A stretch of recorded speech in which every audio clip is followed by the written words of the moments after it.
I think our mindset is everything. Like, you can't get discouraged and you can't stop believing in yourself and your music. So really watching how you're thinking and reading resources about, positive thinking. It's a real thing. Like, it affects your life and your future. Welcome to the Female Entrepreneur Musician Podcast with Bree Noble. Bree is a musician, entrepreneur, speaker, and founder of Women of Substance Music Radio and Podcast. Bree's interviews with successful female musicians and industry pros are both inspirational and informational. She also answers your questions about the music business. Bree is on a mission to help you create great music, connect with your fans, and grow your business, and to truly become a female entrepreneur musician. Hey, hope you're having an amazing day. This is Bree Noble, and I'm so glad you tuned into the Female Entrepreneur Musician Show, where we talk about making great music, connecting with your audience, and growing your business. And as I'm recording this, I know this isn't released on this day, but I'm actually recording this intro on International Women's Day. And I am just so proud to be helping female musicians make a name for themselves out there. And I just really want to thank you guys for tuning in, for making the music that you make, for really committing to getting your voice heard out there. And I celebrate you today. Now, we are going to be getting into my interview with Andrea Hamilton. We've had a couple weeks off of interviews, and I'm excited to share this with you guys, especially because Andrea and I were actually in a songwriting class so many years ago when I was writing my first album. And just to see the progress that she's made over the years is awesome, and really coming into her own. When we were in the class, she was young. She was still in, her junior year of college, I think. And to see where she's come in these years, how she's really found her authentic truth to her own music, had an interesting and amazing life journey that she'll talk about. And so I'm excited to share that with you guys today. Before I get into that and tell you a little bit about Andrea, I just want to let you know we have our Musician's Profit Path Masterclass coming up in a few weeks. And I'd love to have you guys come and share that with me. You'll learn a ton about your music career, the 5 stages of music career growth that I have laid out, and the blueprint that I've created, the framework showing you what you should be doing in the stage that you're in, what you shouldn't be focusing on, how you know when it's time to move to the next stage, and all that juicy stuff. So go on over to musiciansprofitpath.com and sign up for that workshop. And we run this workshop, all the time throughout the year. So if you're listening to this later on and it's not March or April, we will run this again. So just go ahead and sign up, and that will make sure that you get on the list for the next time that we run this workshop. Now, here's a little information about my guest, Andrea Hamilton. Andrea Hamilton is a pop singer-songwriter and a writer and worship leader in the faith-based market as well. She recently played an album release show at Hotel Cafe in Los Angeles to celebrate her 7th album release. And her past music has been featured on Extreme Home Makeover, Bachelor in Paradise, Preachers in LA, Too Young to Marry, Mystery Millionaire, X and the Y, and many other TV shows and indie films. Here is my interview with Andrea Hamilton. So that's a little bit about Andrea Hamilton. So Andrea, is there anything that you'd like to tell our listeners that's maybe a little more personal, a little more interesting or quirky about you that's not in your bio? Oh man, well, there's plenty of quirky things about me. I'm sure of that. I'm a health food nut. That's a fun fact. I geek out about nutrition. I've been considering getting a nutrition coach certification and helping people, with their diet and stuff. Just because that's been a big part of my health and recovery. So that's cool, because you weren't always that way. Oh no, I was basically, grew up as the typical standard American diet person who didn't know anything about nutrition. But in the last handful of years, I've learned a lot and learned that it's a big deal. So I love it, as well as music. Awesome. Yeah. Well, how did you get started in music? Well, I mean, I always sang as a kid, but that's not really a professional level thing. And I first taste of like professional musician experience was when I was 16. I won a competition and I got invited to record with a band where I grew up in Kansas City, and then just became part of the band after that. Ended up doing our booking and playing keys and singing and writing for us. And we toured in the Midwest a lot. So that was my real like, oh, I could make money doing music. Awesome. First experience. And then did that band dissolve, or you just went to college and it ended, or how did that work? That band, we actually have 3 of us that have become professional musicians. So our drummer is now playing with Kelly Clarkson. And then one of the singers, my friend Brandon, is a worship director at a big church now in Kansas City. And then I moved to LA when I was 18. So that's kind of when I stopped playing with them. So how did you then continue your music in college? So that's an awesome question. In college, it kind of felt like I was one foot in, one foot out. Like I was trying to, do my classes and do my work, but I also felt like it was in a way postponing my, I already knew what I wanted to do with my career path, and it didn't really need a degree. So I kind of felt like mixed the whole time. Like, okay, I don't want to get too involved in learning solfege to where, I'm missing out on booking gigs. So I was way too busy, but I did study commercial music, and it did connect me with some amazing people that I still create with today. And I learned a ton. So I'm grateful, but I also just have mixed feelings about formal education in general. Like the way I learn is so individualized, and I just learned by experience. So kind of during those 4 years, I was like, had senioritis the whole time, basically. Since you started, that's fun. So at this point, do you consider yourself a full-time musician, a part-time musician? Are there other things that you do to kind of pay the bills, and are they music related or not? So my pie, my income pie is split. Oh yes. I always talk about the income pie or the streams or whatever you want to call it. So different too. It's funny. Like professional musician is a blanket term, but I work part-time at my home church, which is fabulous. I just love it and love the people I work with. So I'm there every Sunday, and then I'm there every Tuesday and Wednesday. So I do like office hours there, but it's very music related. So I'm creating tracks and doing music charts and training other musicians, and basically making Sunday music happen along with my coworker. So it's involved in music, but it's a job at a church. So basically that's my part-time job. And then the rest of the pie is performing places, and some of that's worship music, some of that's pop music. I teach 3 lessons just because my neighbors wanted to take lessons, and they're cute. Oh, so your studio is of 3. Yeah, it's a very, very small piece. It's a very exclusive studio. Exactly. Yeah, I always have people ask me for lessons. I'm like, I'm pretty full.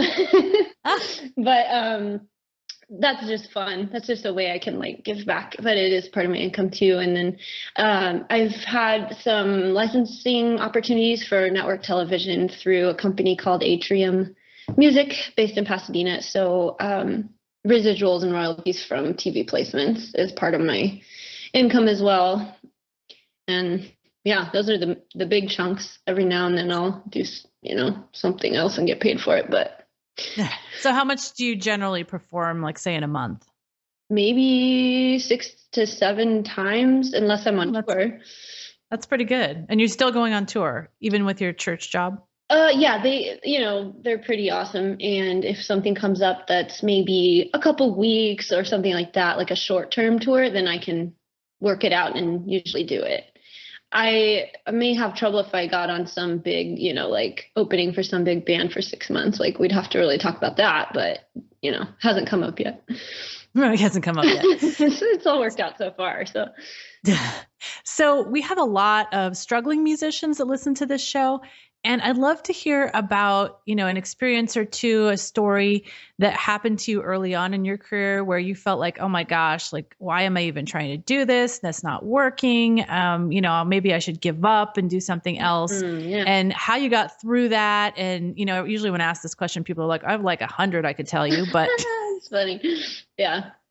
Yeah, I would say my scary time, one of them, was when I first graduated from APU because my financial situation was like, okay, I'm cut off now. My dad's not paying my housing, and I'm 22, and I don't have a backup plan because I just felt like if I did, I would fall back on it. So I'm like, okay, I refuse to work at Starbucks. I refuse, I will make income from music. So I was like, walking to the grocery store and buying manager special for dinner. Like I was like trying to just live really frugally until I figured out how to generate a little more income. But, a big part of my music career has been prayer. And I kind of asked, hey, God, you know what I need and you know what my dream is. And an opportunity came up to be a part of NACA, which stands for National Association of College Activities. So this was in 2007 before the bubble burst or whatever.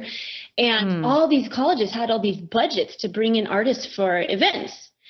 And I submitted my music and I was like third alternate. So I didn't even get to perform. I was like the third alternate, meaning you should, fly up to Oregon hoping that everyone else's plane gets delayed so you can perform for these students. And that's kind of exactly what happened. So a bunch of people didn't show up for some reason in Portland, and they walked up to me and were like, hey, you're performing tonight.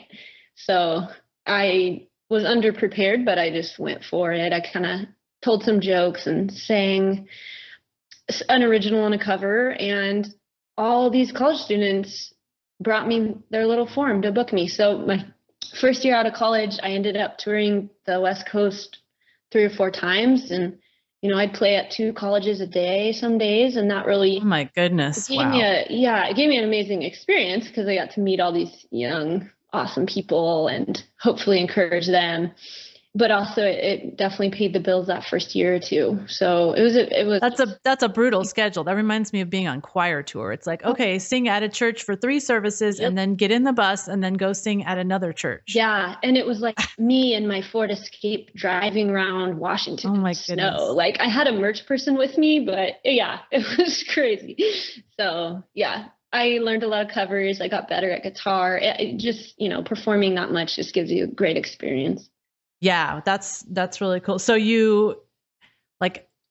basically you were just really struggling to make income, and then that happened. So what happened next? Like, how did you kind of move from that into more steady income? So after that, when I was around more again, like around the LA area, I started recording and getting into licensing. So in 2008 or 9, I learned what I needed to do, and tried to start researching what kind of music gets placed in TV shows a lot, and trying to create more content to submit to these libraries. And basically been doing that ever since. It's not the only thing I do, but it's really helped me income wise. And it's, as CD sales go down, as we move into 2017, 2018, it's like people's, as artists, our income is going to have to come from other sources more and more. So I kind of just saw that coming and got into TV licensing. And very smart. My sound lends itself to that. Like I make really, I have this pure voice, and I have hopeful, uplifting lyrics, and that's what they want for certain moments in the show. Just like, I'm kind of just simple, I'm background music-y, so. Oh, no, don't say that. But. No, I think it's true about the optimistic, hopeful outlook. Like a lot of shows need that kind of music. Yeah. And they can't all use like Fight Song and, like all the ones that have been overused. Yeah. So they always need stuff like that. So I was going to ask you, because I know when you did your first album, like you didn't have as much control over your sound. And then you started really taking control of your career and the way your albums were produced. Yeah. How has your sound evolved, like from the very first album to now? My first album was more singer-songwriter-y, more acoustic pop, and I was still learning as a songwriter, and collaborating on production looked very different because I leaned into the producer, almost completely. And that was partly my age, and other part of it was my experience level. So this past album, the one that drops February 1st, I co-produced it. Like, I did most of it in my home studio, and then the last part of it I did at at Green Bean Recording Studios, which Kevin Penner really took my sound to like a professional level. But creating like my style and creating my own loops and my own synth patches and trying to like arrange the song myself and things like that, like that's been the biggest evolution, is that I'm doing more in-house, which is great because then you don't have to pay for the studio and like do epic long days, and you can make your own hours and all that. That's very, very good. Yeah but at the same time, it's like, since I know how to batch tune backup vocals and crossfade like I was doing a lot of the muck work myself too, but I'd rather do that than pay at this point. Yeah I know what you mean. I've definitely done that many times. So I think more poppy now, hopefully a little more. I mean, I'll never be super edgy. Like, I'm never going to be Lorde. I'm always like going to be happy sounding, but I think it's more updated of a sound, more pop and more almost aggressive in subtle ways. Cool.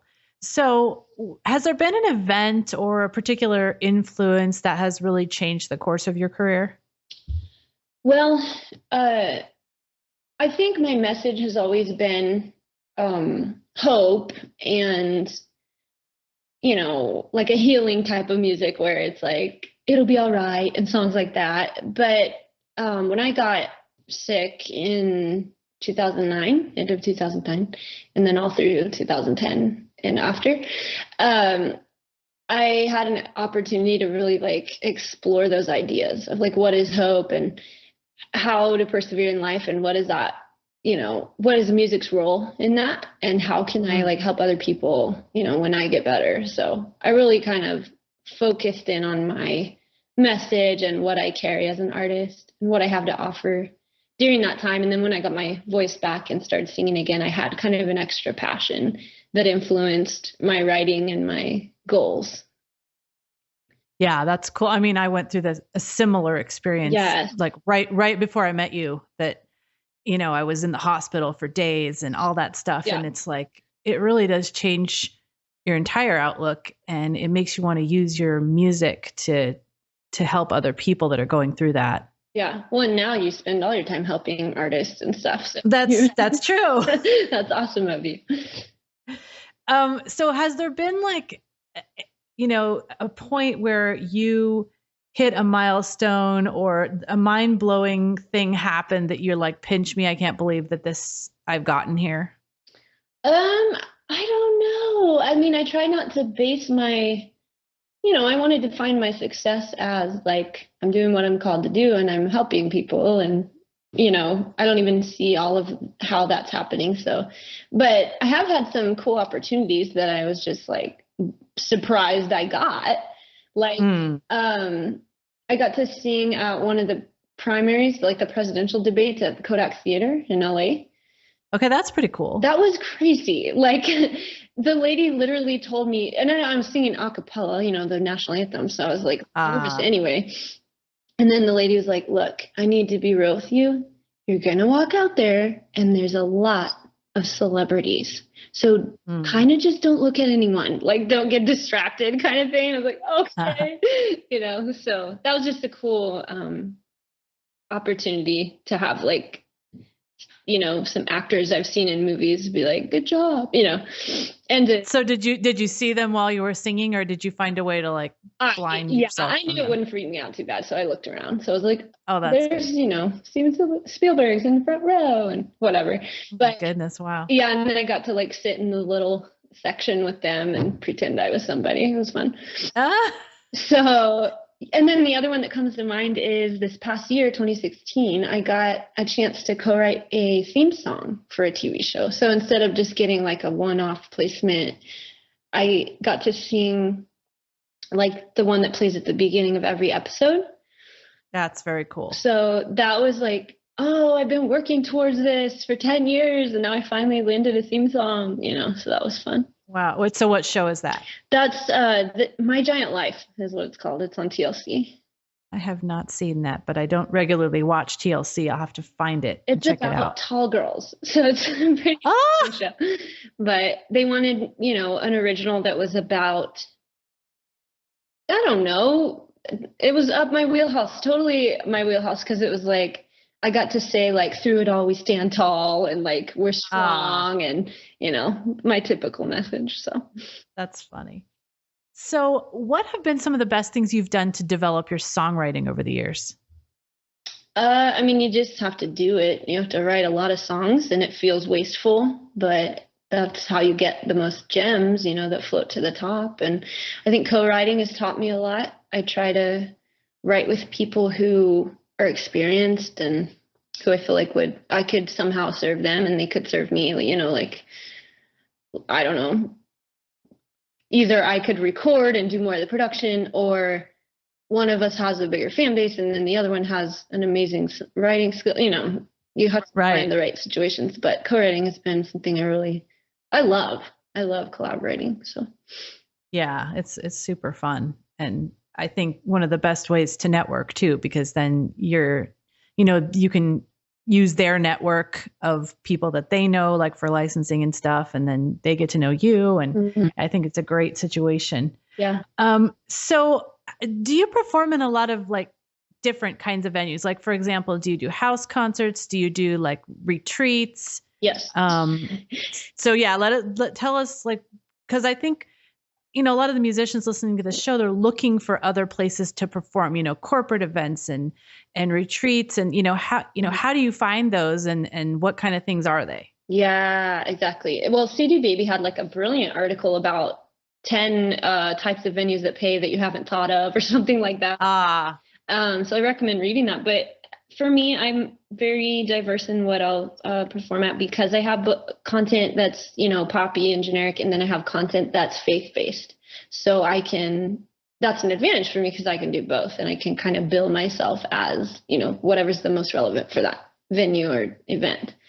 And that's been something, it's not only a career move for me, it's like a principle thing for me. Like, I really believe that we don't need this dichotomy where there's faith music over here on one end and there's secular music here on the other end. Like, I just want people to interact with my music, and I want it to be available to diverse, people with diverse beliefs. And I want to be able to share my heart in these different venues and reach people not only in the like church market or worship market, but also in the mainstream music market. I want to break down that wall of, I don't know. I guess we have to label it that way for marketing reasons, but really art is art, and we're expressing our heart and we're expressing who, we are through our music. So yeah, I have to admit, like, that term crossover, sometimes I'm like, I don't like that because it assumes there's a line. Like, yeah. I don't want there to be a line, right? Yeah. So, yeah, our art is our art, and who we are comes out in it, whether it's so true. Yeah. So is there any book or resource other than the article you just mentioned from CD Baby, which is a great idea? I always love those. Like, I have this thing that's like 19 proven sources of income that you probably haven't considered. I love those kind of things. Are like, you probably haven't thought of this. That really makes you want to read it. Yep. Are there any other books or online resources or anything that have helped you tremendously with either songwriting, the business side, or self-development? Songwriting, there's a classic called The Craft of Lyric Writing that someone recommended to me when I was in high school, and I still have it. I still look at it. So definitely, if you're a writer and if you're kind of more lyrics based like me, that's a great book just to hone your skills. On the personal development side, I read a lot of books about our thought life and our mindset. because I feel like as entrepreneurs and as, people that are in a difficult industry, I think our mindset is everything. Like, you can't get discouraged and you can't stop believing in yourself and your music. So really watching how you're thinking and reading resources about, positive thinking. It's a real thing. Like, it affects your life and your future. So I love that. It is. It is for sure. Do you have any favorites that you can recommend? I mean, one who's really famous, she's faith-based as well. Her name's Joyce Meyer. She writes a book called Power Thoughts, which is basically like what we believe about ourselves and our stance with God and how that affects all our endeavors. That's a great one. Cool. So it has been great talking to you and getting all this insight. I love to hear, insight from people that are in like maybe a little bit of different corner of the market. And I know that because you've had the faith-based music and, experience with churches and stuff, I think it's going to be really helpful. A lot of people that listen to this show are in faith-based music. So I appreciate your input. And can you let people know how they can find you, listen to your music, your new album, all that online? Yeah. So the new album will be out, on whatever platform you listen to music, February 1st. So iTunes, Apple Music, Spotify, Amazon, blah, blah, blah. But my website is hopefulandrea.com. hopefulandrea.com. And what about your socials? At hopefulandrea is my Instagram. That's the one I'm on the most. Cool. Awesome. Well, thank you so much. I really appreciate it. And I'm glad we were able to connect. Yay, Bree, you're awesome. Keep up all. Thank you. Thank you. And I have to mention this because we didn't mention it at all, but Andrea and I have known each other for over 10 years. Yeah, definitely over a decade. That's so awesome. Oh my gosh. And we actually were in a songwriting class together. And wrote a song once. Yes. But it was super fun. Yeah, we probably should. I was so happy when our professor paired us because I was like, she's the best writer in this class. That song ended up good. I'm like proud of it. Yeah, it was. So anyway, that's how we met. And I've been kind of following your career ever since. Like, we haven't been much in touch, but I've been watching what you were doing. And I love that I can't believe you're on your 7th album. Woo! I know, crazy. Oh my gosh. Wow. Well, good luck with your album release. By the time we release this episode, you'll have already had the album out for probably at least a month. So, awesome. Yeah, I'm sure it'll be doing really well on all those channels. And you guys go check it out. Yes. Andrea Hamilton. Thank you so much, Andrea. Thank you, Bree. Now go out and make great music, connect with your fans, and grow your business. Female Entrepreneur Musician has been brought to you by FEM79.com and FemaleMusicianAcademy.com. With editing by Jen Eads of 317 Sound Design and music by Stella Ronson.